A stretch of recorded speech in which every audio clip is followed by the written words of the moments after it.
Is going on, everybody? This is Tim here, and I'm in the middle of a car deal right now, but I had to bring this Hyundai Accent back here so I could get it cleaned up for the customer, and happened to pass by this car, and I just wanted to take a second to get a video of it. I can't tell you how impressed I am with how this car looks. I mean, I wasn't quite sure about it. Whenever it was in photos, it looked a little bit awkward. The proportions maybe not quite right. But it's wider and shorter than you might think that it is. The only real angle that and even with this color, it looks good right here. This angle right here wasn't my favorite, and I think it has a lot to do with how flat this rear deck lid is right here.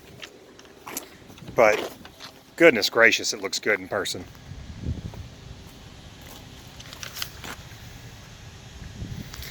We did get two of them in. Previous to the two we got today that had the bright aluminum wheel on there. I think it's the exact same wheel design, they're just black on this one, and that looks much better.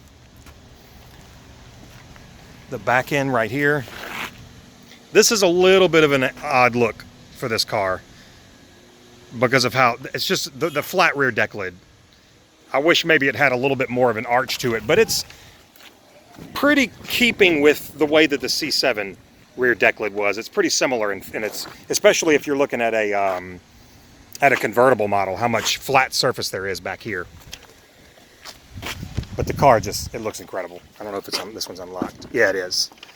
So this one has the red leather interior. It smells incredible in here.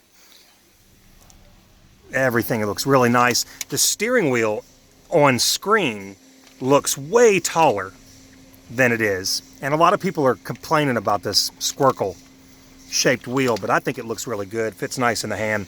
But it's not as tall from here to here as you think it is. Street Speed 717 has been driving his with a POV camera, and I keep looking at it and thinking, man, that steering wheel just looks abnormally tall, but in person it really isn't that bad.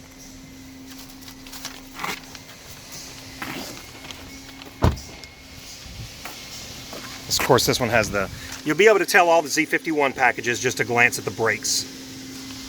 Will tell you it's got it printed on there. And I think the car does sit up a little high. It might just be a hair higher than it really should be, but I imagine with ground clearance an issue and trying to get in driveways and all that, that's probably why it is the way it is. But if you're following Corvette stuff on YouTube, you'll see that TJ Hunt has taken his to a shop to get an idea of what it's going to look like when it's bagged, and I think he might actually be twin turboing his car too. But I'm not a particularly big Chevy guy. I was as a kid. I kind of grew more toward Ford, and I've never been a Corvette guy. I mean, I really like C2 Corvettes. I love the look of those, but I've never been enough of a fan to want one, you know, to actually pay for one. But this car is absolutely incredible looking. And I think this is the first time I've ever wanted to drop money on a Corvette before. And this is just it's not technically base. I mean, it's a Z51, but this is the base car. Not a Z06, not a Grand Sport, not a ZR1. And I think it looks fantastic. Get a little shot of the engine bay right here.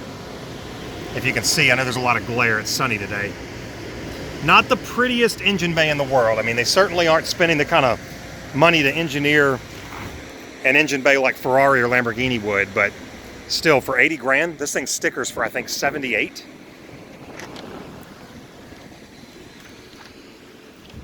Yeah, $78,000. I mean, it's just incredible. It's to have a car that looks like that in the driveway for 80 grand. Anyway, I got to get back to my car deal, so just wanted to show it off.